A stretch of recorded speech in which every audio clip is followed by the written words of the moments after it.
School পালাতো Rabindranath. Nazrul তো বেশি পড়তেই পারলেন না। লালন বুঝলেন না স্কুল কী জিনিস। অথচ মানুষ আজ তাদেরকে নিয়ে গবেষণা করে পিএইচডি ডিগ্রি অর্জন করে। এটা কিন্তু আমরা সবাই জানি। অ্যান্ড্রু কার্নেগির ময়লা পোশাকের জন্য পার্কে ঢুকতেই দেয়নি। 30 বছর পরে উনি সেই পার্কটি কিনে নিয়েছিলেন এবং সাইনবোর্ড দিয়েছিলেন এই পার্কটি আজ থেকে সবার জন্য উন্মুক্ত। স্টিভ জবসের কথা বলেন, শুধু একদিন ভালো খাবারের জন্য 7 মাইল দূরে পর্যন্ত পায়ে হেঁটে যেতেন, মন্দিরে গিয়ে ভালো খাবার খেতেন। ভারতের সংবিধানের জনতা আম্বেদকর নিম্ন বর্ণের হিন্দু ছিল। নিম্ন বর্ণের হিন্দু থাকা সত্ত্বে উনি স্কুলের বাসে তাকে যেতে দিত না। পায়ে হেঁটে মাইলের পর মাইল পায়ে হেঁটে স্কুলে যেত। ইভেন স্কুলের বারান্দায় বসে ক্লাস করতে হতো তাকে। চিন্তা করেন, স্কুলের বারান্দায় বসে তাকে ক্লাস করতে হতো।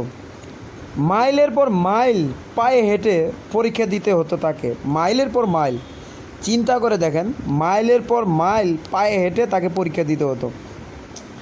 বাংলাদেশের ব্যাংকের গভর্নর আতিউর রহমানের কথা আমরা সবাই জানি। বাংলাদেশ ব্যাংকের গভর্নর আতিউর রহমান ক্যাডেট কলেজে ভর্তি হওয়ার জন্য তার যে টাকা প্রয়োজন ছিল হাটুরিদের কাছ থেকে তুলে জোগাড় করেছিলেন তার একজন চাচা হাটুরিদের কাছ থেকে টাকা তুলে তাকে ক্যাডেট কলেজে ভর্তি করার জন্য দিয়েছিল। তাহলে কতটা পরিশ্রম করেছিল উনি, চিন্তা করে দেখেন।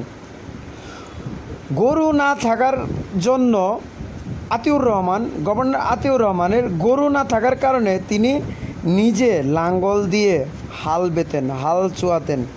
এটা আমরা সবাই জানি, ওনার ইতিহাস থেকে আমরা জানি সবাই। সুন্দর চেহারার কথা ভাবছেন, সুন্দর চেহারা। শেখ সাদির চেহারা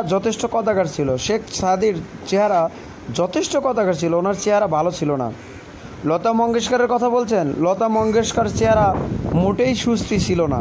তৈমুর লংকের কথা বলছেন, তৈমুর লং কিন্তু খোরা ছিলেন। নেপোলিয়নের কথা জানেন, বিশ্বজয়ী নেপোলিয়ন ছিল বেটে, এটা আমরা সবাই জানি। বর্তমান প্রজন্মের যে আইডল হিসেবে সচিন টেন্ডুলকার উচ্চতা সম্পর্কে কিন্তু আমরা সবাই জানি। আব্রাহাম লিঙ্কনের মুখ ও হাত যথেষ্ট বড় ছিল। স্মৃতির কথা ভাবলেন, আইনস্টাইনের নিজের বাড়ির ঠিকানা এবং কোনো নাম্বার তার মনে থাকতো না। চিন্তা করে দেখেন, আইনস্টাইনের নিজের বাড়ির কথা এবং ইভেন নাম্বারের কথা তার মনে থাকতো না। চিন্তা করে দেখেন। তাই নিজের সফলতা অর্জনের জন্য কোনো বাধাই আপনাকে অতিক্রম করতে পারবে না যদি আপনার সৎ ইচ্ছা থাকে। সমস্ত বাধা ডিঙিয়ে আপনি উপরের দিকে চলে যেতে পারবেন।